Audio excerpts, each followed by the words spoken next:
Yeah, trendsetter, whoa, league of my own, it don't get better. No, read what I wrote, I'm a bestseller. Yeah, reach for my goals, hit it dead center, hit it dead center. Bullseye, hit it the most, is no misses. Something like fish in a barrel, it's no different. Blindfold on me, I still got the most vision. Trendsetter. Hello, and welcome to another episode of Carnivore Evolution. I'm Victoria Olson, your host. We're here with Mark Ennis from Ireland and Alessandra Chilopoulos. And Alessandra's going to talk to us today. She's a certified nutritionist and a kinesiologist. Hello, Alessandra. Welcome to our show. Hello, thank you very much for having me today. Oh, Um, we're thrilled. We're happy yeah, to see you. yeah, it's actually my first podcast, so I'm very excited. Amazing, Oh, amazing. wonderful, wonderful. Yeah, Wow, we're honored. So we'd like to know a little bit about your background and how you came to be interested in the carnivore diet. If you would yeah, please tell us. sure. Well, it's a pretty long story. Well, I should start by saying that I was born and raised in Italy, so I'm actually Italian. I don't know, maybe it wasn't clear, but so I wasn't like I didn't grow up on a standard American diet, thankfully. So no, food coloring or like extreme chemicals that they have here in the US and are banned in most of Europe, of course. And a lot of home cooking. So my mom was always cooking for us. So I wasn't, eating out every meal or like fast food like here in the US, which is a big problem. Um, so it wasn't, sorry, I'm still a little sick. It wasn't super unhealthy, but as every Italians know, we kind of grew up on pasta, pizza, potatoes, a lot of pastries, the culture there, it's like based on carbohydrates pretty much. And of course, I was a kid and I had my ratio of sweets and gelato, ice cream, all sorts of like cookies and stuff like that. So I was never, as a kid, a big fan of vegetables, which was like a big problem, because your parents are worried about that, and they're like, yeah, she's not eating her greens, so she's not getting her vitamins. But I think that's like more a reflection of like what a kid intuitively knows that it's not like good for you to an extent. I don't think vegetables are inherently bad. Some people can tolerate them better than other people, but I just, kids usually don't like broccoli. That's a matter of facts. So I knew what was going on, but my mom used to call me PPP because I would only eat pasta, potatoes, and pizza. So that was it. And she was always making fun of me. But so I was never overweight as a kid. I always had like a little bit of extra belly fat, I would say. I mean, my genetic I kind of got from my mom. I tend to gain weight on my upper body more than my lower body. So more like androgenic type of fat distribution. So I always struggle with a little bit of lower belly fat, but I was pretty active as a child. I did a ton of swimming, all kind of different sports. I would go hiking with my dad. I would always play outside because at the time we didn't have a phone. So, and that's a big problem with kids now because they're always in front of the phone. They don't get activity, they don't get movement. So I was lucky from that point of view, but then I got into teenager years and I started being less active because I wasn't interested anymore. When you're a teenager, you just want to go out with your friends and you start probably drinking. So I was doing that, not too much, but it's kind of like a cultural thing in Italy to go out and have like a spritz or like something to drink with your friends and eat chips and like unhealthy food. And I was also more like free on my food choices. So I was eating pretty unhealthy at the time. I was like, oh my God, I had this problem with potato chips. I would eat a whole bag, like, 500 grams of potato chips. It's like they're so addictive, almost every day. And I remember there was a whole month that I was always out with my friends. And so in Italy, pizza is like $4 or $5. So I literally ate pizza for a whole month in a row every night. And that's when I started gaining a little bit of weight. And I'm like, okay, hold on. I need to do something because we can't go on like that, you know. Now I'm starting because when you're a kid, when you're a teenager, you usually can go by with eating processed food. At least like most teenager, they don't like, you know, gain too much weight because we're super active and like we're still growing. But at that point, I started seeing my body changes, like changing a little bit. So I decided to start going to the gym. I didn't like it at the beginning. Then I progressively got into it and it became one of my biggest passions. Going to the gym, I started working with a coach. And so we started like, at the beginning, I was just going and I was eating what I thought it was healthy. So I was eating like whole grains, still eating a ton of carbohydrates, like chicken and rice. I started getting into vegetables more because everybody was telling me, you know, it's healthy for you. You need those vitamins. So it was like big salads, like you know, those big raw salads that you cannot eat because you think they're gonna fill you up, and you don't want to eat a lot of calories because like all of that problem that a lot of women have, that it's like you need to follow these diet trends or you need to eat in a calorie deficit if you want to lose weight, like all this BS. And you know, um, so I started working with this coach because I wanted to get into bodybuilding shows. I wanted to do my first show and I wanted to lose weight. I wanted to look like very lean, like those girls that step on stage. So we started working together and it was like a 6 to 7 month process. And so this coach that I trusted at the time, but I learned very quickly that I shouldn't, you know, because he wasn't giving me a meal plan, but he was lowering my calories a lot and all the way to like 1,200, 1,100 calories for like a month at a time. And I was eating 30 grams of fat, which is nothing for a girl, especially, you know, in the growing phase. And it's just like wrecks your hormones.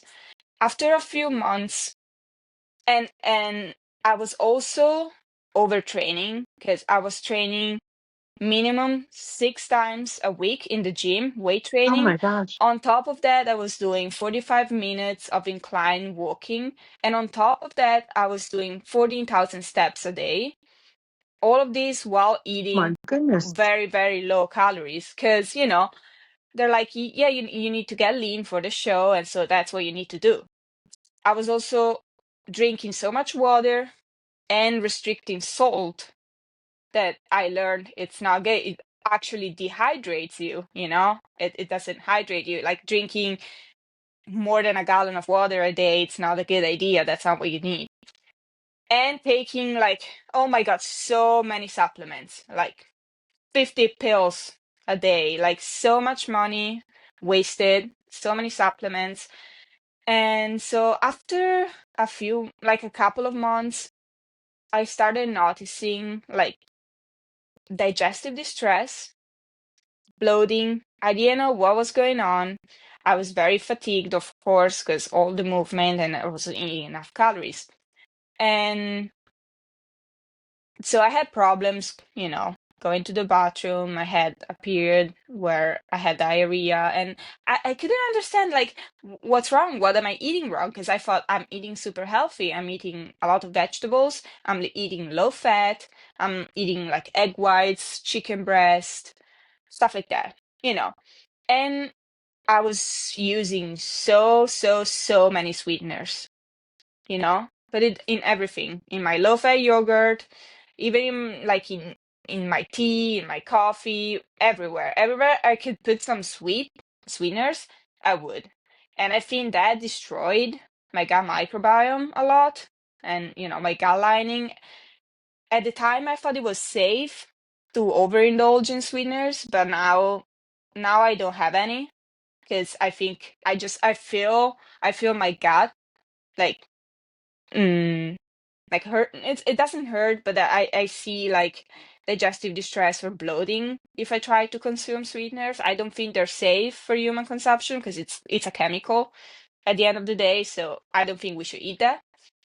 Um, so that I think that was a big component of it. And so I was always bloated. I wasn't feeling good. And so I thought I might have like some food intolerances. I might be intolerant to eggs, egg white. I thought, so I stopped eating eggs. So that was very painful because I love eggs. They're so good. And then, okay, that didn't solve the problem. So I stopped eating dairy because I thought I might be dairy intolerant. That's a common one. So I started replacing, like, I was probably having like low fat yogurt and low fat milk, stuff like that. And I started replacing that with soy milk, almond milk, oat milk, all that kind of stuff. And so at the end of after a few months, not even the 6 months before that, I lost my period. And my coach told me, oh, it's normal because you're getting lean and you're not eating a lot of calories, but when we get back, like when you're gonna start eating more calories, you're gonna gain your period back. Well, it's safe to say that I didn't get my period back for over 2 years. I went to a lot of doctors, gynecologists. They put me on progesterone therapy. They tried to give me their nutrition advices, which was not eating more fat, but eating more carbs, because I need more energy, or that's what they were saying. That didn't fix it. Mhm. And then, oh, to mention also with that coach, because I was under eating and overtraining so much, I was doing like deadlift almost every single day of the week. I developed like a big issue in my back because my technique wasn't on top of it. And so I developed a hernia. I had sciatica problems and lower back problems for like years because I would go to the doctor, they wouldn't give me an MRI, they would just say like you just get a massage. So I ended up after after a couple of years of pain, I ended up just giving up on the gym. And so losing the muscle that I had left from my sorry, my heavy so sorry. From my Okay. like my heavy dieting, I lost a lot of muscle, of course, because when you're in a calorie deficit and you're not nourishing your body enough, you're not just losing fat, but you're probably losing like bone density, muscle mass, all of that. So I wasn't super muscular. Then I stopped going to the gym because I had this like very, very intense pain in my back, and the doctor was saying, "Yeah, you're never gonna step in a gym again because it's bad for your back." So at that point, I was already studying exercise science because the gym was my passion. So I was kind of lost at that point. I'm like, what am I gonna do now? Like I can't go to the gym. I feel so bad. But that's what I'm studying. So I decided to just travel, take like some time off. I went to Indonesia by myself, and the like food in Indonesia, it's not the best, I would say, because it's a very poor country, and all they eat, at least on my budget, I was like going low budget, was so I was eating like their food. It's mostly fried rice, fried noodles, so it's all fried in seed oils, it's all carbohydrate. Even if you get like some eggs, they usually give you one egg, which is fried in seed oils. Or if you order some chicken or some fish, it's not like the ones that we have here here that are like, fatten up. They're like very skinny, so it's not a lot of meat. So for 2 months, I ate very high in carbs, high in seed oils, and very, very low in protein. And I would say that's where my body started showing some signs of, I was still bloated. I was still constipated from my all of my dieting background and all of the vegetables consumption, all of that. And on top of that, I lost all of my muscle because I wasn't consuming enough protein, I wasn't consuming enough healthy fats. So I was just like, I achieved that like skinny fat look, and I wasn't feeling good. My hair were completely destroyed because, of course, if you don't have the nutrition you need, your hair suffers. And then from Indonesia, I kept traveling. I went to Hawaii. That's where I met my husband. That's why I'm here in the US now. Um, and he was into the gym, and he was eating like decently good, you know, he was having a good amount of protein. It wasn't like super clean food, but I started eating more eggs in the morning with avocado. I started eating more protein.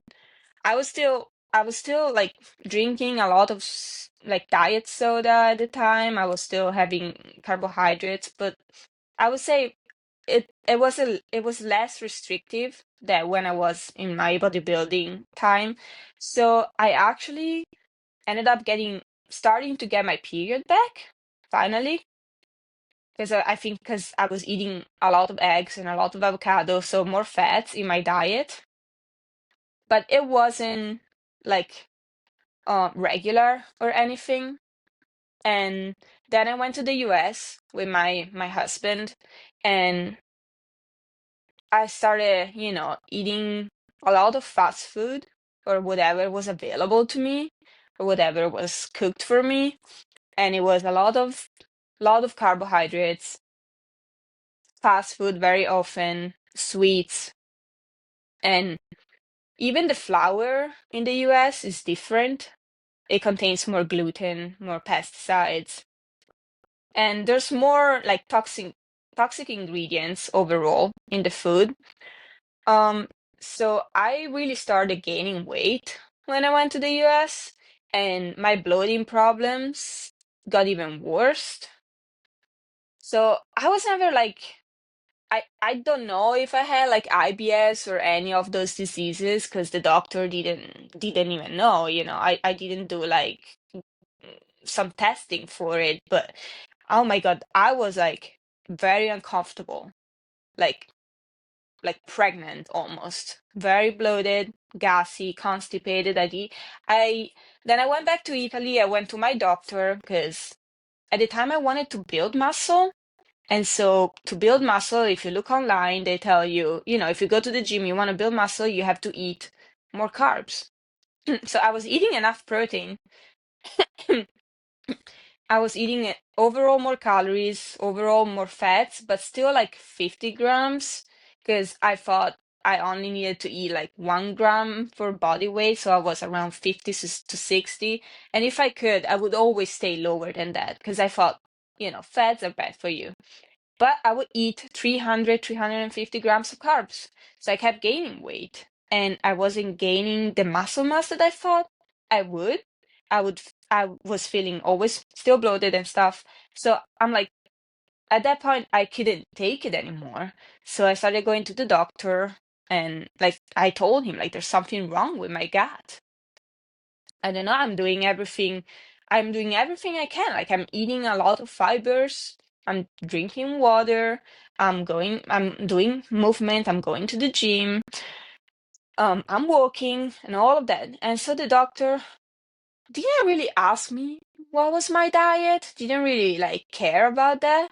He just gave me the first probiotic and the first fiber supplement to try. So I tried that. It was like a psyllium, something like that. Those type of fibers that you drink with water and create like a gelatinous substance in your gut. So you can only imagine how bloated that got me. Because if you don't go to the bathroom and you just keep eating so many fibers, and on top of that, the supplement, that makes you even more bloated. The probiotics weren't working, so that went on for months. I went back to the doctor, so he gave me another type of fiber supplement, another type of probiotic supplement. That went on for like a year or more that I was trying all of these different type of medications. And then I went in Australia for a year for like a working holiday um experience with my husband, because I was waiting to go to the US. I was waiting for my visa. So in the meantime, we went to Australia. And the first 6 months in Australia, I kept eating the way I knew it was best for, that bulking phase, to put on muscle. And I was just like in pain. The same old problems: bloating, constipation, gaining weight. Until I came across a book, was the one Fasting Like a Girl. It's a pretty famous book by um I don't remember the name of this woman, but she talked me into fasting and like a lower carbohydrate diet. So, and then I was following some health expert on Instagram. I was following like more the animal based word of it. So like Paul Saladino and others.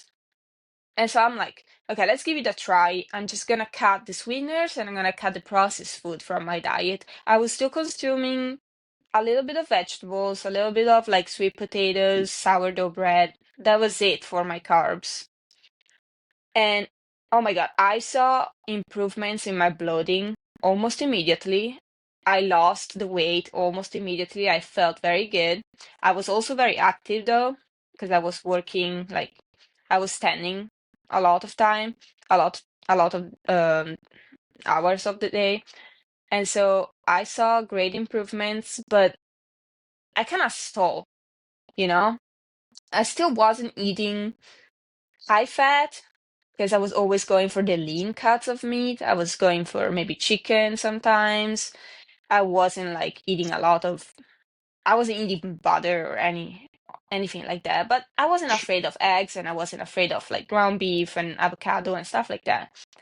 I would get full fat yogurt, for example, but I was still like eating a good amount of fruits and honey and some sourdough bread still, and sometimes potatoes, because I thought, like, if I go to the gym, then I need the carbohydrates for energy. That's what they tell you. That's what you learn, from other fitness influencers and people like that. But I was feeling pretty good, honestly. But I stalled. I started gaining a little bit of weight back because I think I was drinking a lot of milk. I was eating a lot of dairy, I think, and also the fruit and the honey wasn't helping. And so I got very, very interested in nutrition. And I have like a lot of books now, a lot of books. I started listening to podcasts. I started following the carnivore diet community, a lot of like experts. I really like Benjamin Beekman. Do you know him? Oh, sure. Oh my God, he's great. Like Yeah. I love how he explained all the insulin resistant stuff. And so I started like learning a lot. I'm like, oh my God. Actually, I don't know if all of those fruits and honey are good for me, because, you can't really lose fat if your insulin's up all the time. And so I transitioned more to a very, very low carb, almost carnivore diet. I'm not perfect. I'm not like doing only meat, eggs, and butter. I still have, here and there, I still have avocado or maybe some onions, some How vegetables how if dare I'm out. how dare you? I know. I'm not the 100% pure carnivore, but I feel so much better, honestly. I never have bloating unless I went to Hawaii for vacation with my family, and I just gave myself permission to try to have some of the foods I would eat normally, to be social with them and enjoy some sweets. The whole week I was so bloated. It was insane. So uncomfortable and so bloated. I came back here. I did a couple of days, 24-hour fast, only eating meat, eggs, carnivore diet. I'm 100% better. Do you hear me? Yeah, I can hear you Oh, perfectly. You can keep oh, going. okay. You can keep Oh, going. okay. Yeah, 100% better. I don't think Okay. she can hear us. Is everything okay, Victoria? Oh, She'll be back in on a second now. It's still recording anyway. You can still keep talking to me. okay. Okay, the recording All right. stopped for a minute. We lost about a minute and a half, It was and still we're on the second recording. okay, so it's Oh, okay now. okay. Yeah. Okay, I was just saying that I kind of gave myself permission to eat something, some sweets and stuff when I was in vacation. You know why? Just to test it out, see how my body reacts, and it reacted very bad. I I was bloated all week. I was suffering. I didn't feel confident in my body. So I came back here, did a couple of 24-hour fasting. Eating clean, my usual carnivore diet. In 2 to 3 days, I feel 100% better. Like I'm back to my normal. I don't have any bloating.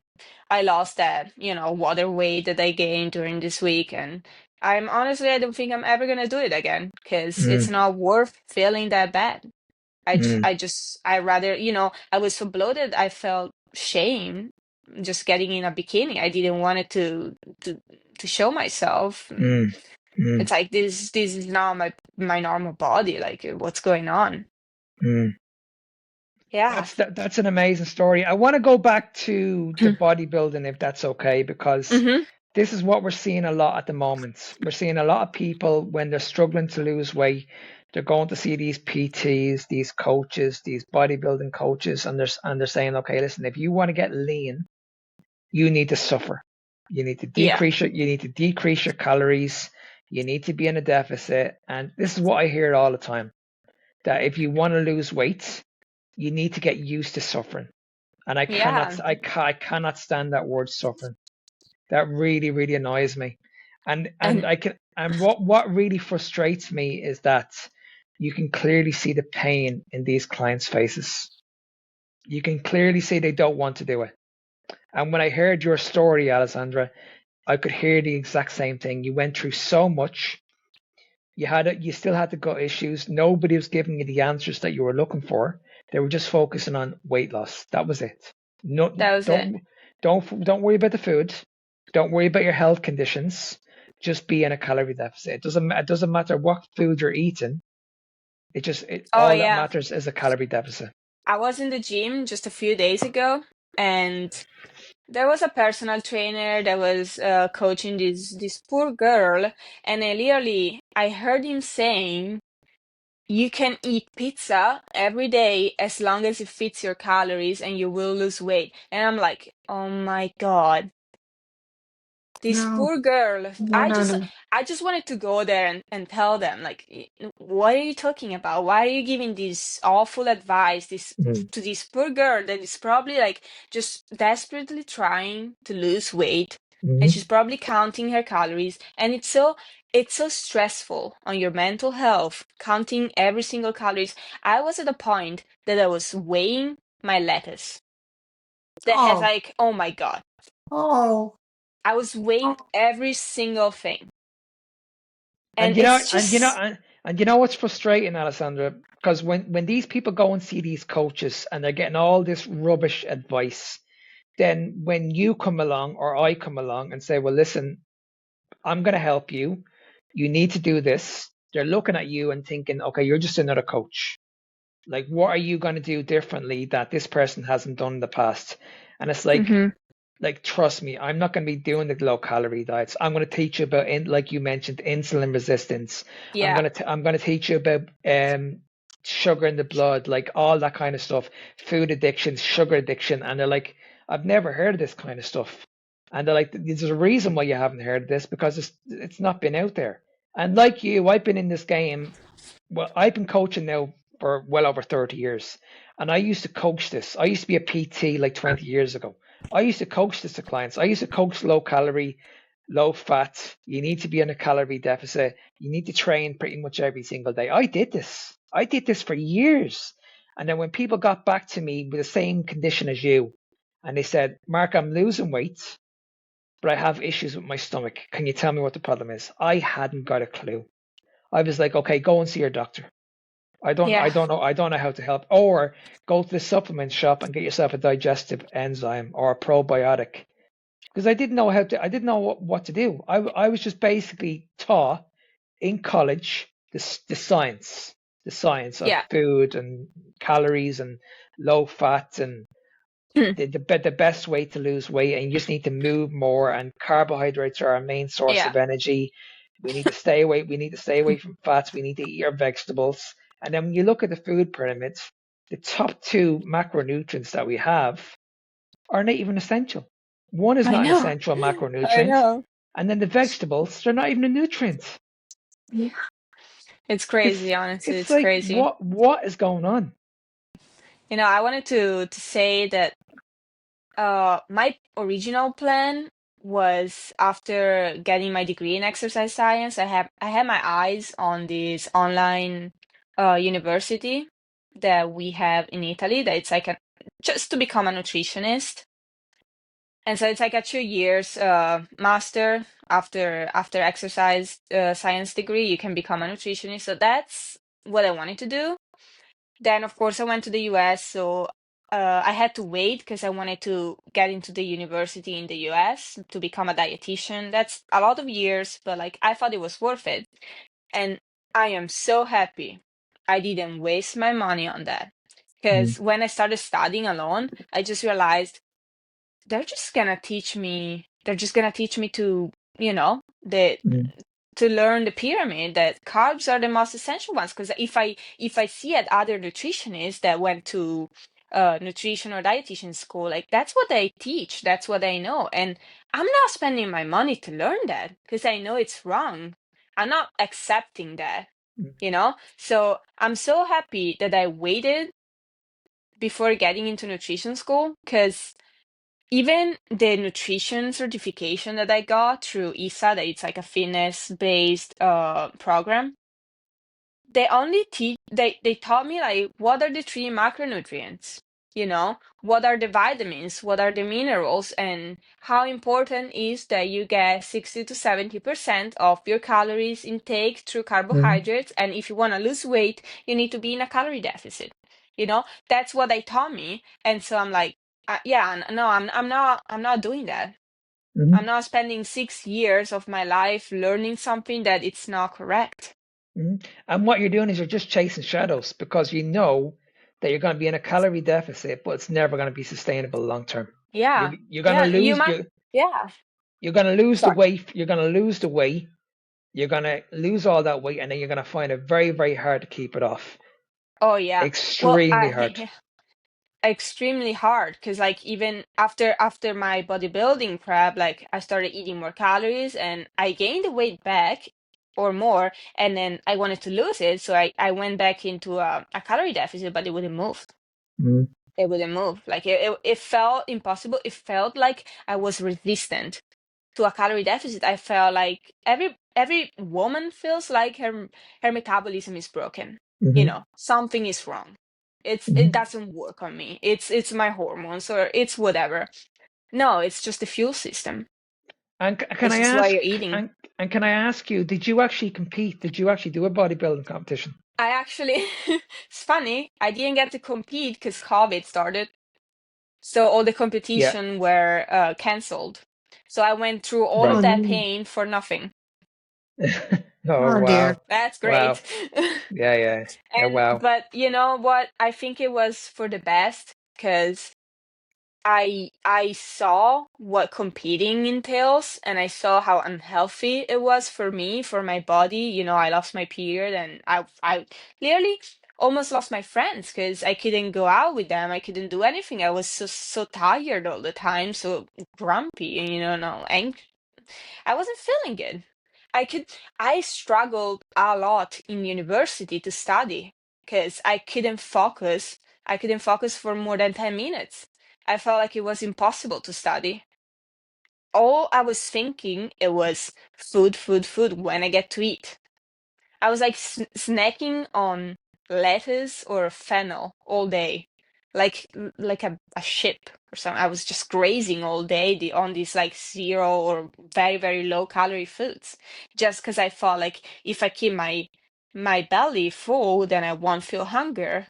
But then I Hmm. understood that the hunger signal has nothing to do on how much food, how extended is your stomach. Hmm. That's not the point.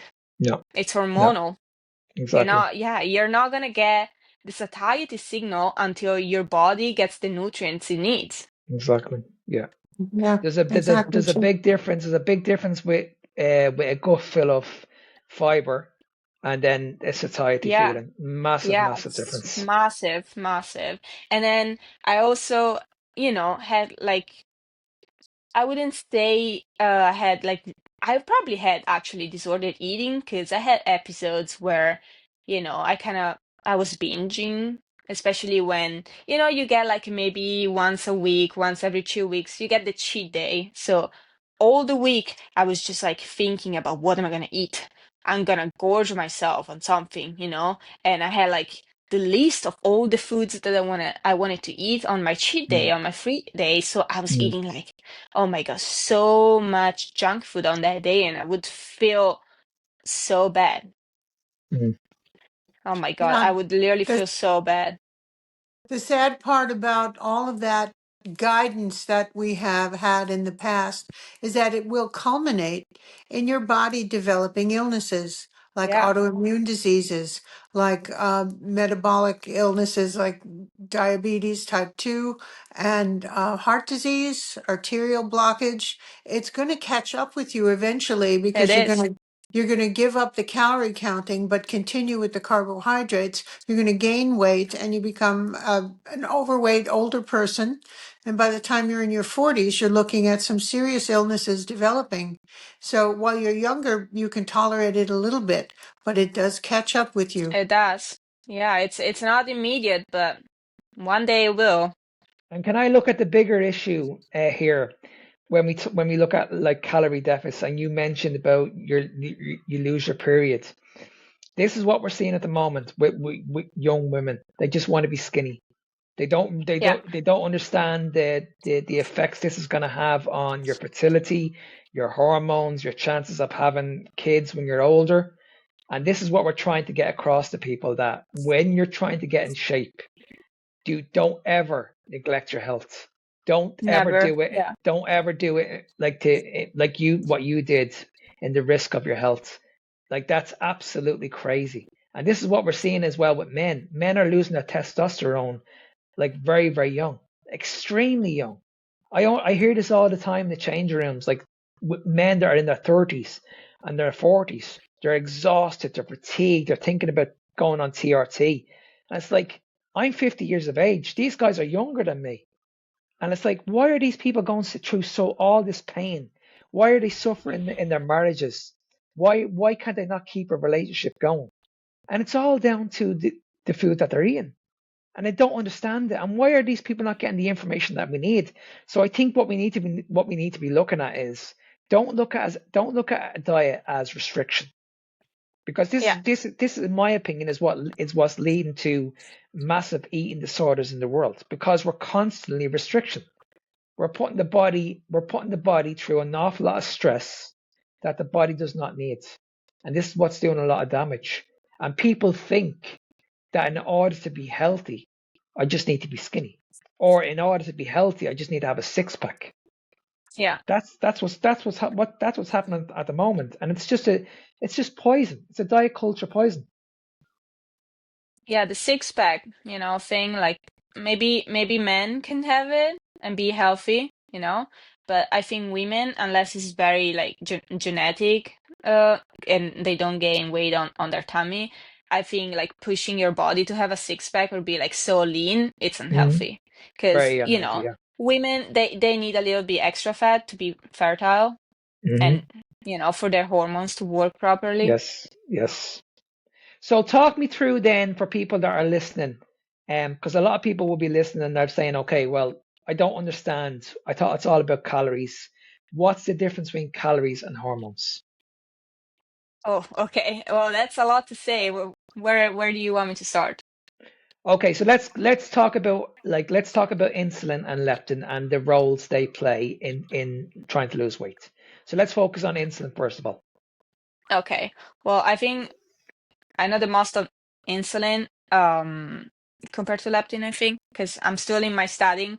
But so the major factor on losing fat, because we're not talking about losing weight, because losing weight means, losing muscle mass, losing bone density, and, but you want to lose the fat, especially the Mm. visceral fat, because there's a big difference also between subcutaneous fat and visceral fat in terms of health. But so the role of insulin, it has so many roles in the body, but the main one is that insulin is a fat storage hormone. It's an anabolic hormone.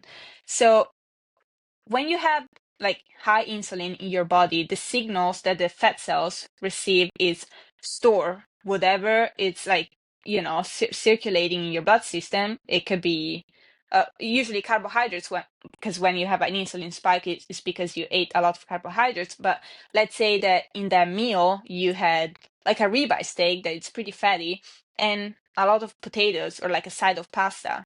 So you're gonna have a lot of sugar in your system, but you're also gonna have fatty acids circulating. So Mm.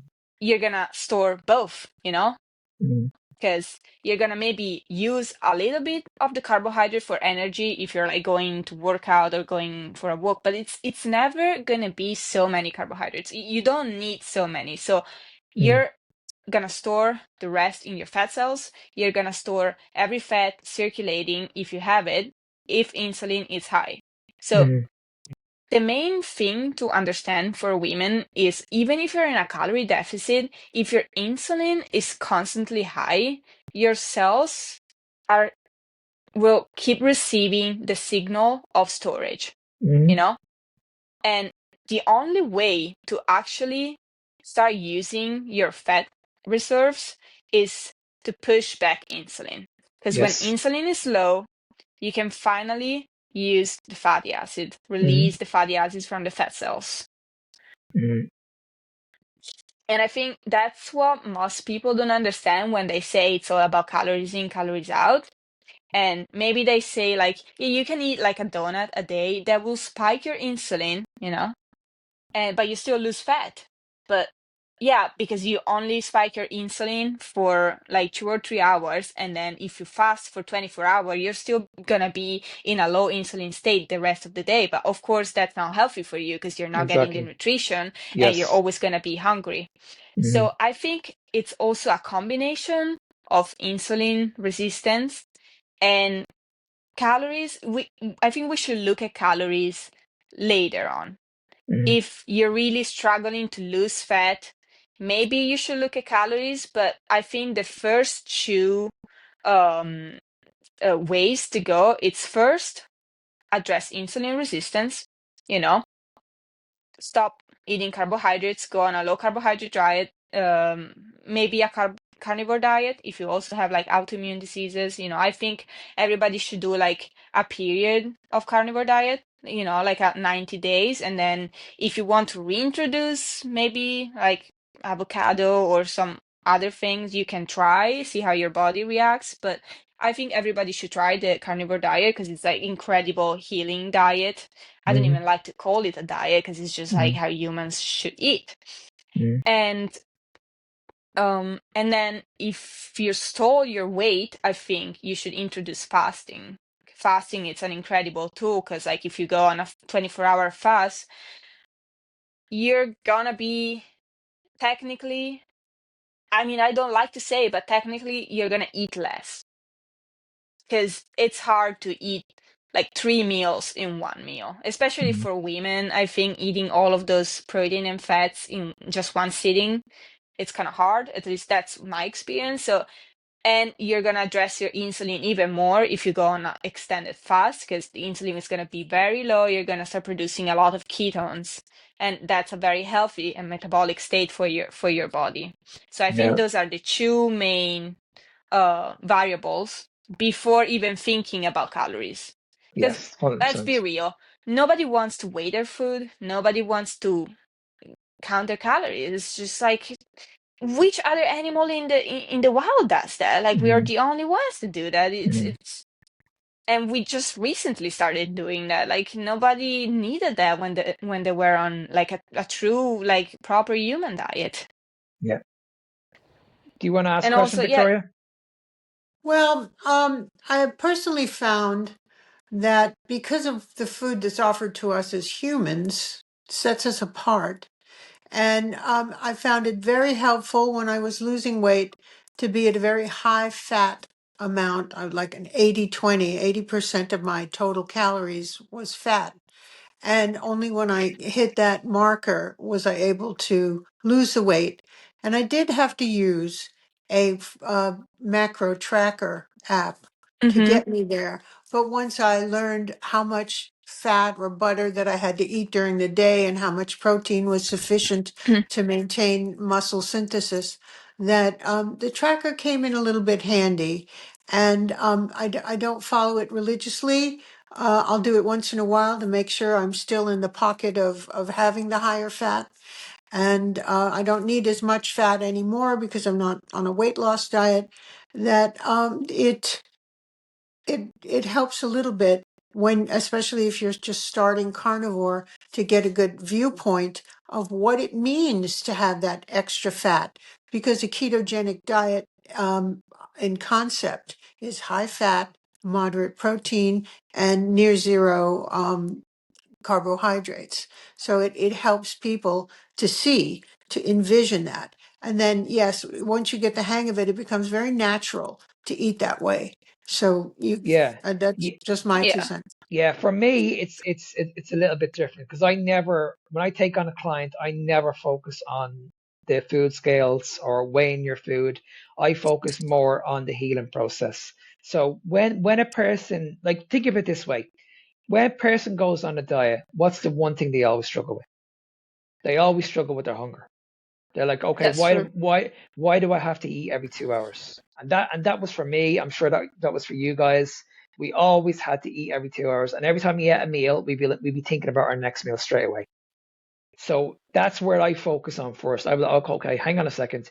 You have a food addiction. You have a sugar addiction. So why do you have a sugar addiction? And this is what Alessandra was talking about. The reason why you have a sugar addiction is because insulin is too high.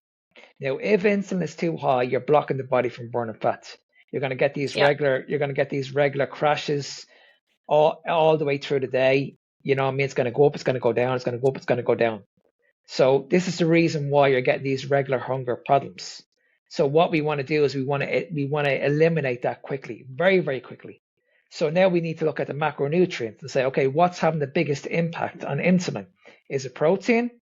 You will get an insulin spike from if you eat too much protein, but not much.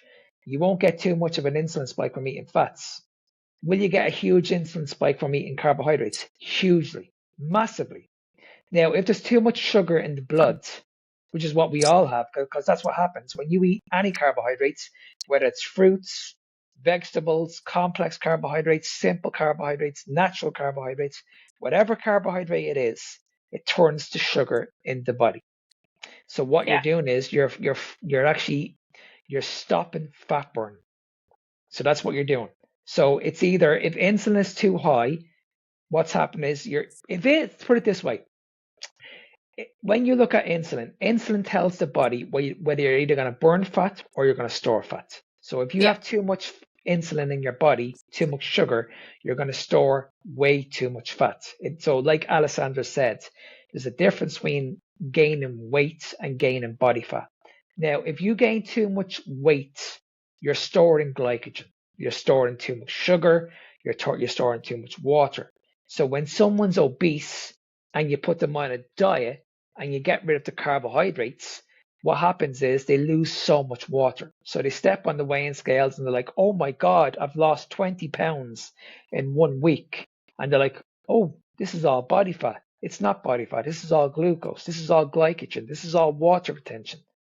So if you're losing water retention, all this excess fluid, well, the question mark is this. Why do you need to put this excess fluid in the body in the first place? Why do we need to be eating this amount of carbohydrates? If this is causing inflammation and this is causing too much water retention, then surely we don't need this in our bodies.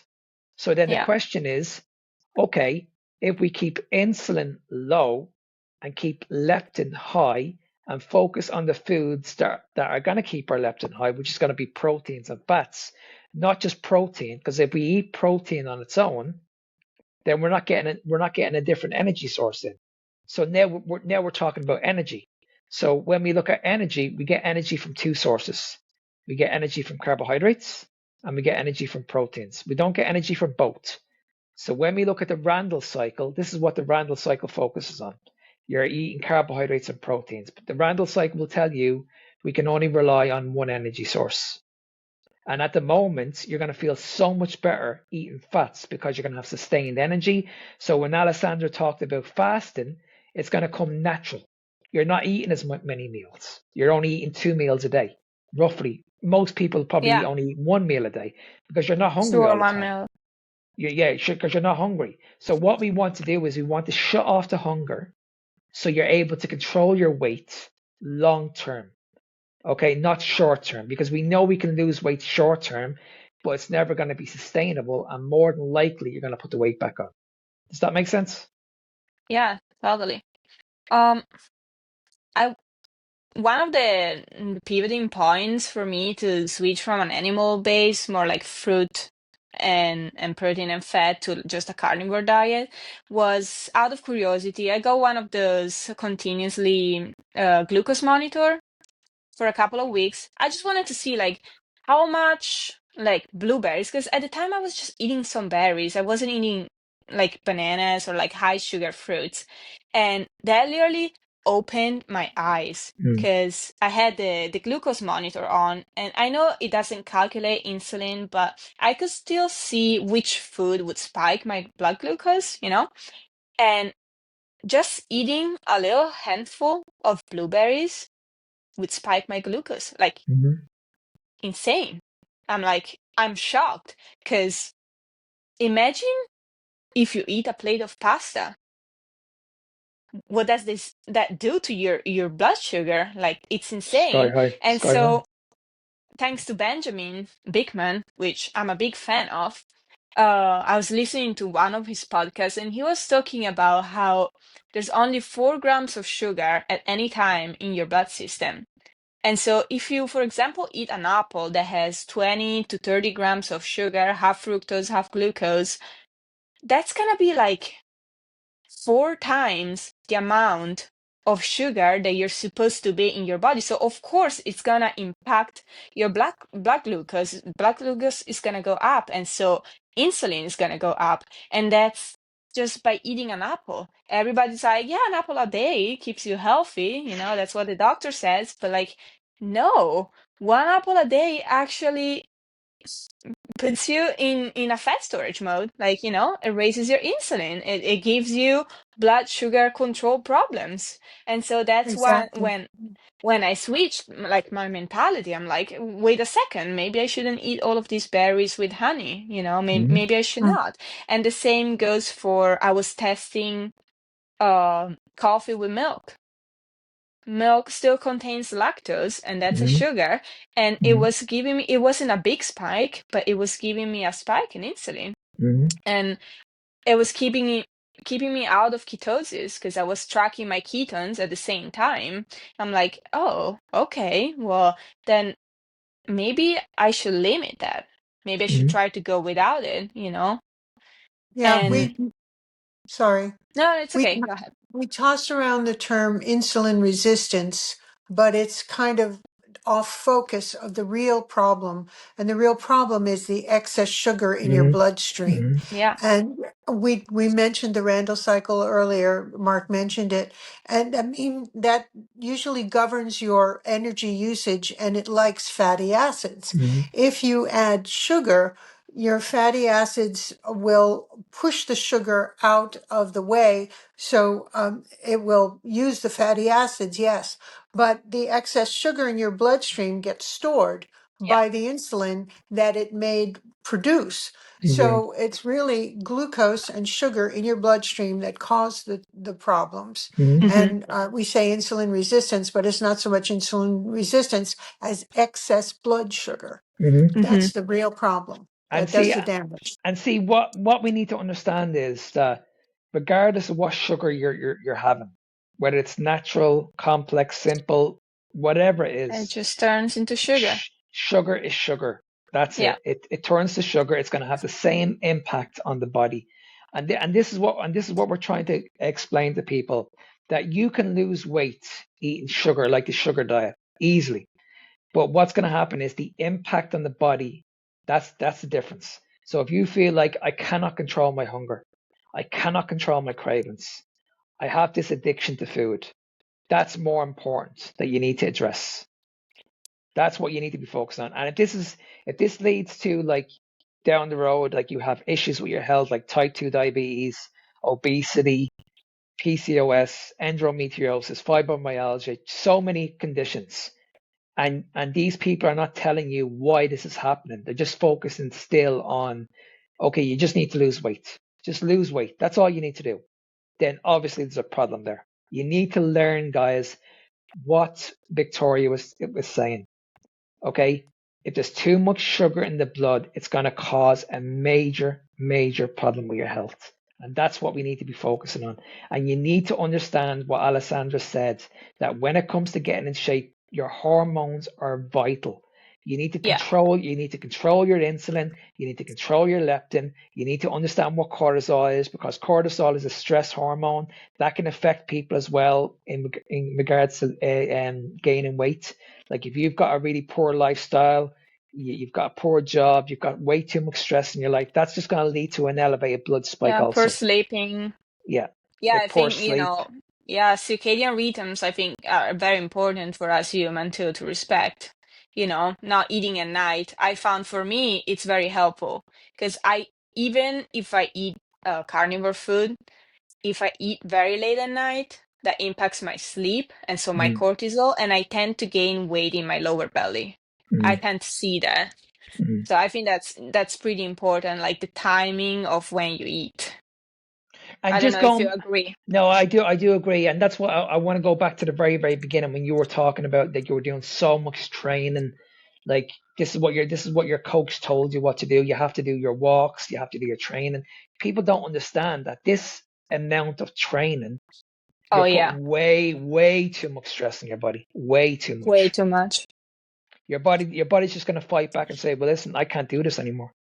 It's just going to Yeah. break down your body. You're going to feel miserable. You're not going to get the results that you want. Fat loss is going to stall. Oh And yeah, then my fellas. these experts will tell you, okay, if your fat loss is stalled, you just need to go in and do more cardio. Yeah, that's what I was doing. Lower the calories or do more cardio, but I wasn't losing the weight. Crazy. It's just causing more Yeah, it's stress. just crazy. It's absolutely crazy. And I hear it all the time. And when I heard your story, I was like, this is what really, really frustrates me, because And that's what, they don't yeah, understand. They don't understand it. I think that's what like most of like young girls especially, but like even later, they just go through this. Hmm. They have trust in like a fitness coach because they think going to the gym, like eat less and move more. That's the usual line, the famous line that they tell you, like, so go to the gym, get a coach, count your calories, that's what you need to do. But Mm. that's not what you need to do. And all No. of these poor women are just stuck in this cycle for years and years and years, and they just develop insulin resistance, they develop gut issues problem, they Hmm. develop eating disorders, they can't lose the weight, and they Hmm. just feel like, well, that's not working, so just might as well go back to eating whatever I want. I feel like that's one of the biggest problems with women that just follow all of these diet trends and like calorie counting, and it never works. It never Mm. works because they don't know what's going on in their body. They don't know how to balance their hormones. They don't know the effect of insulin resistance. And I wanted to bring up something that I find very interesting that I also learned from Benjamin Bickman, and I wanted to hear your thoughts about that. Um, Another thing with calorie counting is that we think that protein, fats, and carbohydrates are pretty much, the three micronutrients, they're the same. You can eat whatever grams of carbs, whatever grams of fat and protein, as long as you're in a calorie deficit, you're going to lose weight. But they don't understand that, like, yes, the fat and carbohydrates have a role of energy. They're, what gives us energy, but carbohydrates are not essential to begin with, and Mm. fat, other than being the main energy system, they also have other role, like other function in our body, that hormones, like making all the membranes. They have, like, our brain is made of fats, like 60% of our brain is made of fat. Cholesterol is very important.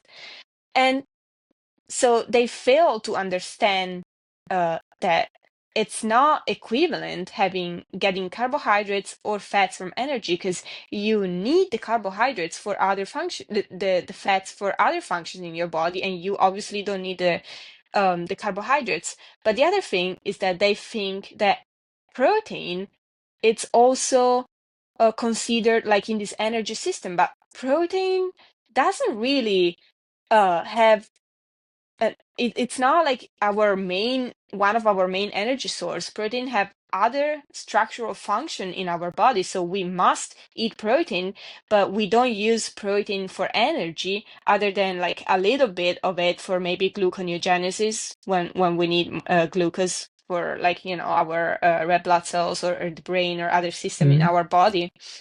But so how can you put everything in the same, like, energy system, calorie system, if they obviously have different function in your body? Like, you shouldn't consider protein part of the calories, Mm. pretty much, because you're not going to use them for energy.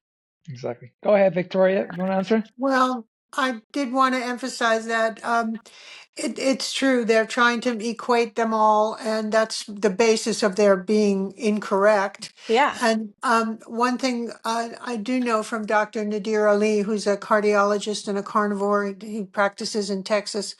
He's told us that plant oils are more refined and easier for the cells to uptake for usage. So that will, if you consume plant oils, as we've been told to do for many years, low fat diet, introduced more plant oils into our diet, um, that suppresses cholesterol uptake in the cells. Now, our body's making 80% of the cholesterol that exists in our body. We get some from the diet, about 20%, but Yeah. not as much.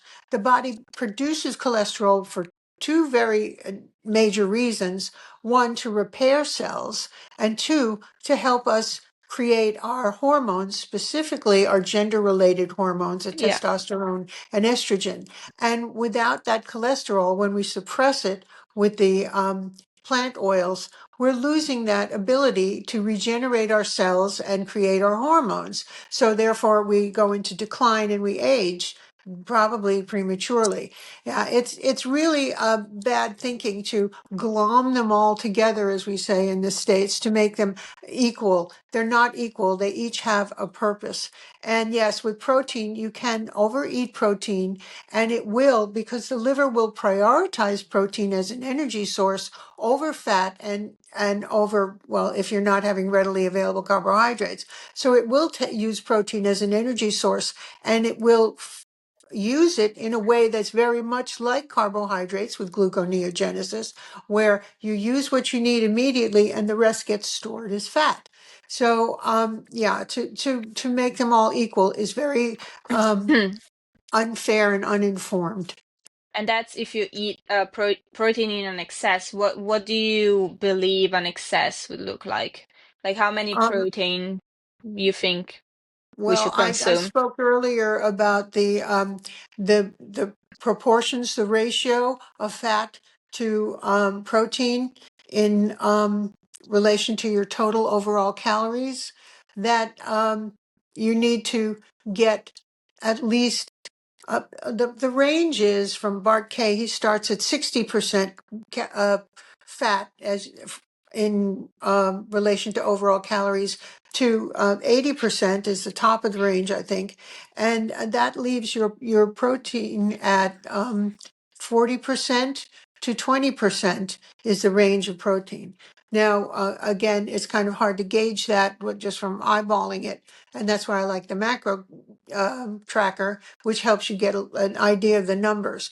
Mm. But anything more then 40% of your overall caloric intake as protein is too much and is going to tip the balance. And as a diet coach, as a group, I've seen so many times through the years, we've been about 6 years online, that people stop losing weight on the carnivore diet because they ignore the fat and they just eat the protein. So their protein percentage is probably more like 80%, Mm, where that should be where your fat is. mm. So yeah, excess protein in that proportion will cause weight gain and weight stall.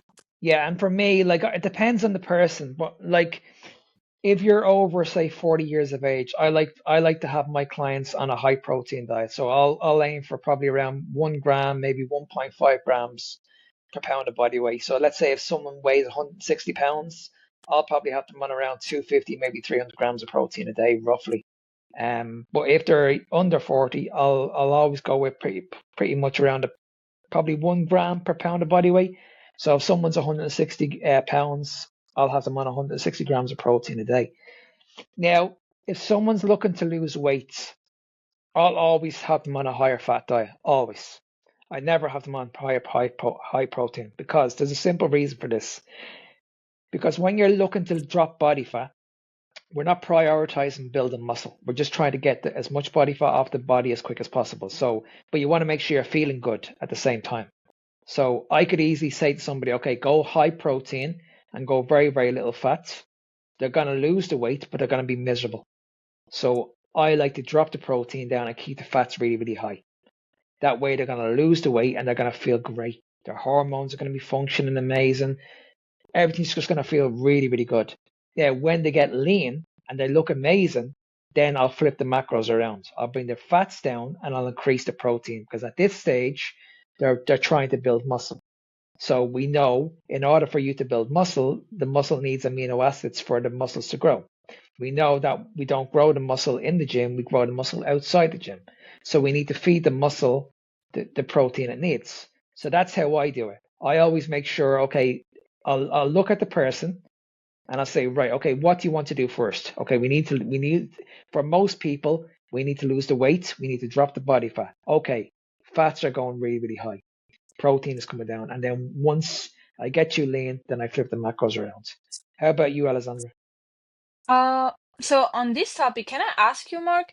So some people, for what I understood, like I believe in this like high fat method, but like some people would tell me you either like if you're trying to lose fat, if you eat high fat, it's a little controversial because like you either use for energy the dietary fat or you use for energy your body fat. Mm-hmm. So how come a higher fat approach actually makes you lose weight?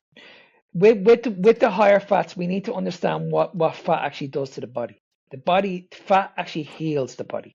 So it's going to improve so many things. You're going to become insulin sensitive, which is what we want. We don't want to be insulin resistant, like you guys have been talking about. We don't want to be in that situation. So when we eat higher fats, it's going to keep us satiated. It's going to keep us full. So we're not going to have to eat on a regular basis. You know what I mean? So, and I see this all the time. I have female clients that are on nearly 150 grams of fats a day, and they're losing so much weight. It's incredible. It's absolutely incredible.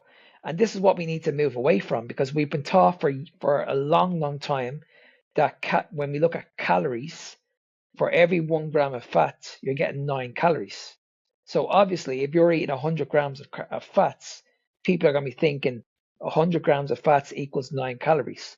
Whereas if I eat 100 grams of carbohydrates, it's only 400 calories. So if you do the Yeah, maths, it makes perfect sense.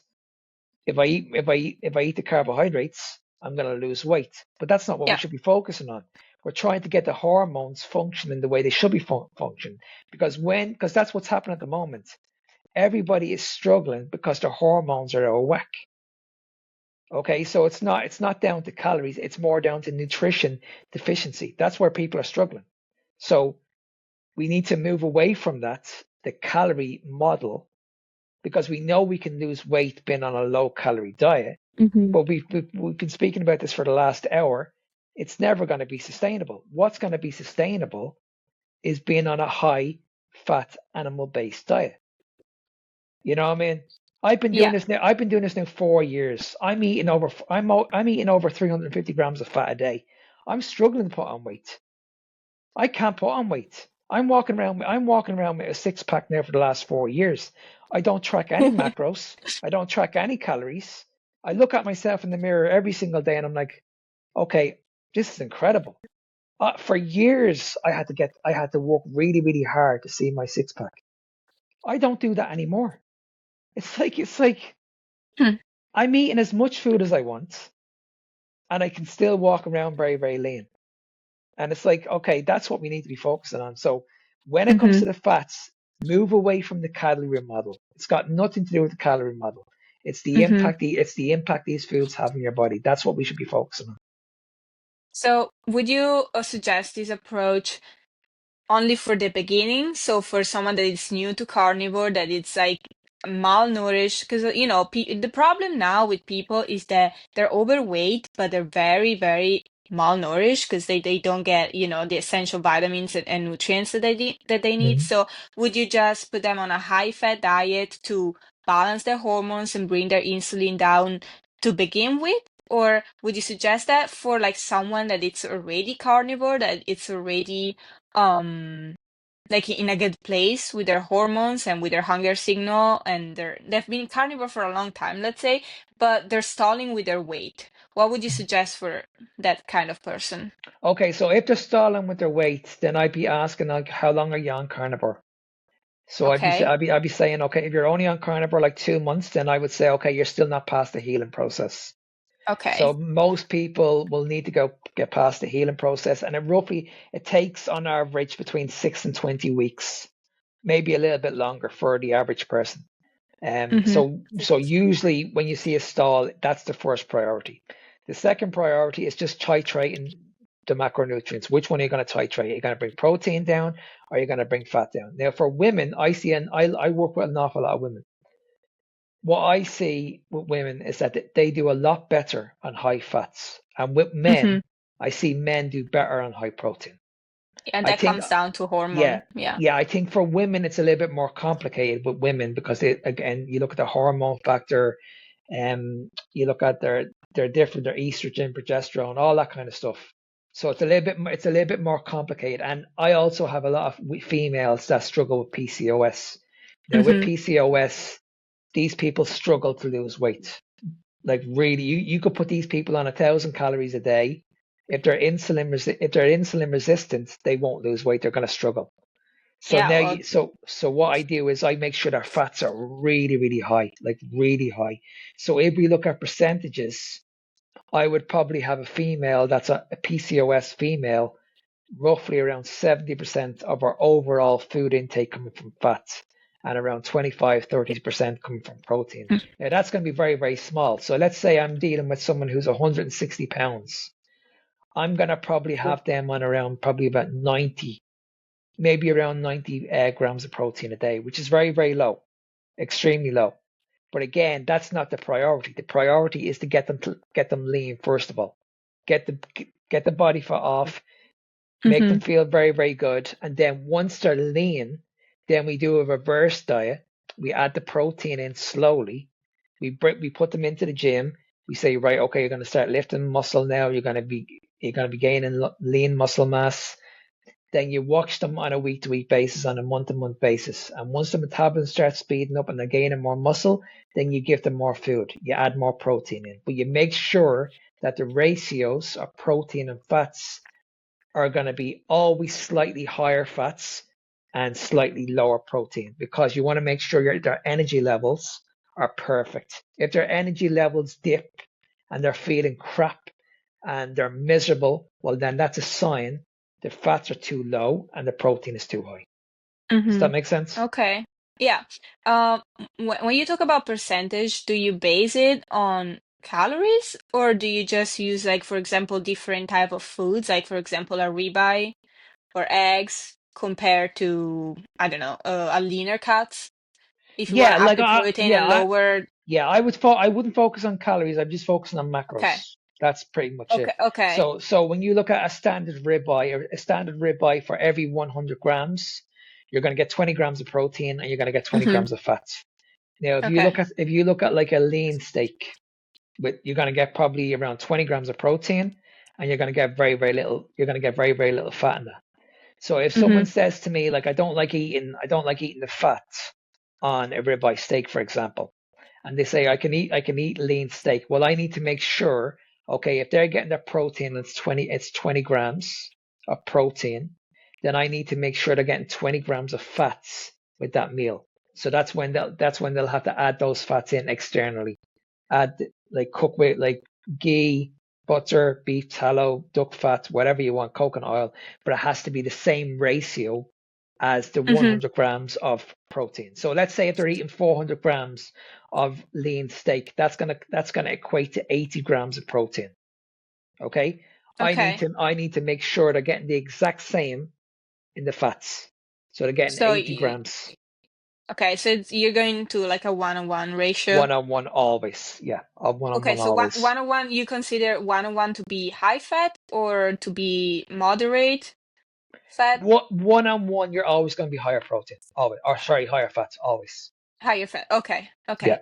Yes, yes, that sorry, that makes sense. Mm, But I wanted to bring up some I saw someone saying talking about like our ancestors and how the animals that we were hunting at the time, it was like, ruminant animals, uh probably like deers, buffaloes and like those type of animals, they were probably lower in fat than the type of animals that we eat now because they're mm, probably farmed or mm, they're just like higher in fat. Usually what you find at the market, for example, a ribeye, it's fattier than the cut that would have been like in the past because the mm, animals were like free to move and roam, and so they were healthier and more lean.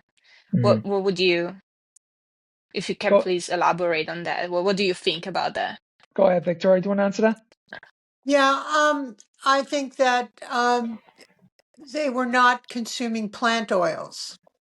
And the plant oils are what blocks the cholesterol. So Mm, what fat they did get, they were able to utilize. Mm-hmm. And they did favor the fatty parts of the animals and They ate did. as much fat as they could get their hands on. So I think that part of the equation is a lot less processed food and a lot less vegetation that might block, in terms of fiber, their absorption of the fat that they did get. So they were more, fat was more readily available to their bodies and they could utilize it more efficiently. That's my Okay. opinion. Okay, so Alessandra, I want to be respectful of your time, so I have two final questions for you. The first one is, Okay. what does a typical day of food-wise look for you at the moment? What are you doing? One meal a day, two meals a day? Um, um, I usually do 2 meals a day because I work out in the morning and then I'm pretty hungry around noon. So I'm usually like on a 16, 18 hour fasting, but I've been trying to implement some 24-hour fasting to see if I can, get a little bit more lean. But I usually eat a ton of eggs in the morning, eggs and probably some type of other protein on the side. Sometimes it's sardines, sometimes it's like some sort of sausages or bacon, cooked in butter, sometimes some cheese, some hard cheese like Parmesan. And then my second meal of the day, it's usually always ground beef because Mm, that's, it's easy to make, it's cheap, and sometimes I get some steak, but it's more rare occasion, So mm, mm. I would love to eat ribeye every day, but Yeah, I can't too afford ex that. too So expensive. yeah, it's usually like maybe a pound of ground beef, 50%, 15% fat. That's what I can find the 20% Yeah. unless I get like some grass-fed frozen patties from Costco. They have 20%, but that's pretty much my yeah, they're like 50%, 15% fat, the meat that I consume. And sometimes I add some Parmesan cheese on it, some avocado if I have it. And that's pretty much what I eat. And I my second Yeah. question for you is, if someone's listening right now who's in the same situation as you, that they've done the coaching, they've done the low calorie diets, that they just don't know what to do. they're running out of options similar to you. What advice would you give these people? Well, I would tell them to contact you guys. I, I would probably, if I have to coach them, then I would just educate them truly on all the hormones and the roles that they have in our body and how that affects fat loss. But if I have to give like an easy advice to people, would be get rid of all the processed food to begin with. At least get rid of all the processed food, and if you can get rid of most of the carbohydrates, all the starches, I wouldn't want someone consuming grains and starches.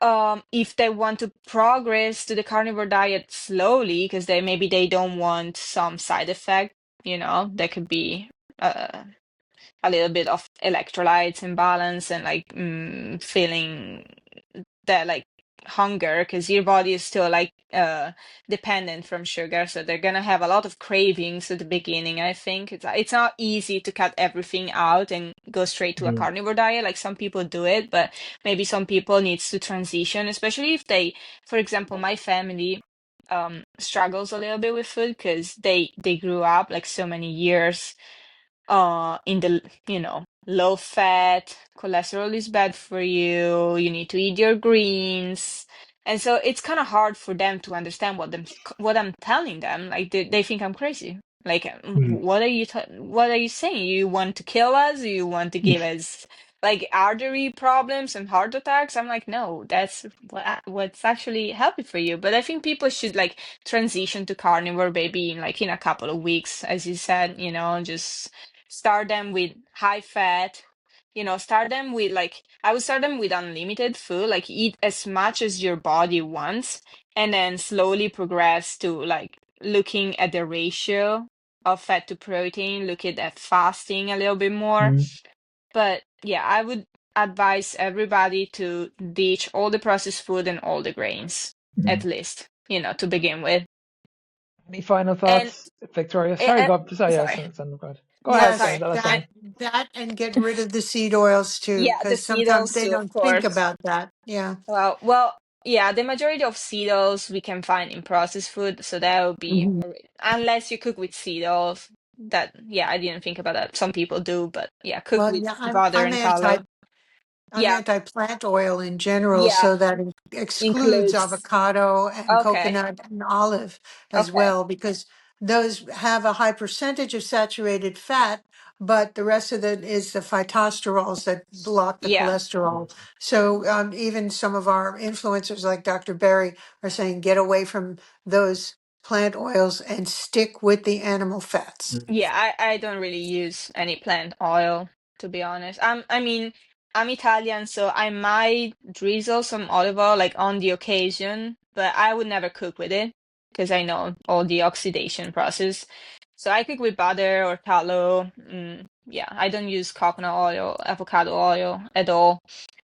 But yes, I would also try to educate them about fruit and fructose because people think fruit is healthy, and I would try to educate them about like the fruit that we have today has nothing to do with the fruit that we had in the past, and it was Yes. never available all year long. It was never so high in sugar. And so you honestly, I don't think people should eat fruit. I think maybe seasonally, if you find like some wild, I tried wild blueberries one on accident. I thought they were like the normal blueberries, and they were so bitter. They're honestly, I couldn't eat them. I'm like, no, I'm not. I don't like that. They're not good. They're not good. And people don't realize that those are the blueberries that actually exist in the wild, and you wouldn't eat them because they're bitter, because they're not good for you. Hmm. It's not like the little sugar bombs that they create now. That's Yes. fruit has nothing to do with what we can find in the market. And I would Exactly probably, true. you know, try to educate them about oxalates, lectins, and all of the plant toxins too. But just take my time with them, because sometimes with people that grew up for years and years and years hearing that vegans are healthier, then meat is bad for you, all of that. You kind of have to go slow with them. Unless they're ready to, Mm, try something new because they're so tired of all the usual advice they get. Then in that mm, case, I would be so happy to just like jump in the carnivore diet. mm. Amazing advice. So if people want to reach out to you, Alessandra, or they want to watch your content, where can people go to find you? Well, for now, I'm only on Instagram at Primal Health Code. I'm gonna start making some YouTube videos very, very shortly. But yeah, Well, I have to right say now your it's Instagram. your content is absolutely incredible. It really is. I love Wonderful. the way you speak to Oh, the Yes. thank you. camera. I love the way the visuals. It's just I can't believe you don't have a big following because I remember watching your videos like months ago before we even met, Oh, okay. before we Well, even I'm got I'm into. try I'm trying my best. Oh, they're Uh, absolutely incredible, incredible. if you have any advice, because I noticed it's easier to reach people that are like coaches like you or people that are already convinced on the carnivore diet, but my goal is to reach those women that are struggling, you Mm, know? mm. Do Well, you have maybe any maybe advice? maybe we should do a collab on one of your videos. Sure. Yeah, we can do that. We'll do a collab because I would love to be part of one of your videos because I think your Mm-hmm. videos, I think the way you edit your videos, how you actually structure your videos, they're a lot better than mine because like, you've seen my videos. I just walk and talk. That's all I do. But It's just different. yours You're is more just genuine than me. yeah. But yours is like straight to the point. You're speaking to the camera and like Thank you. your algorithm is incredible. It's the exact same thing every day.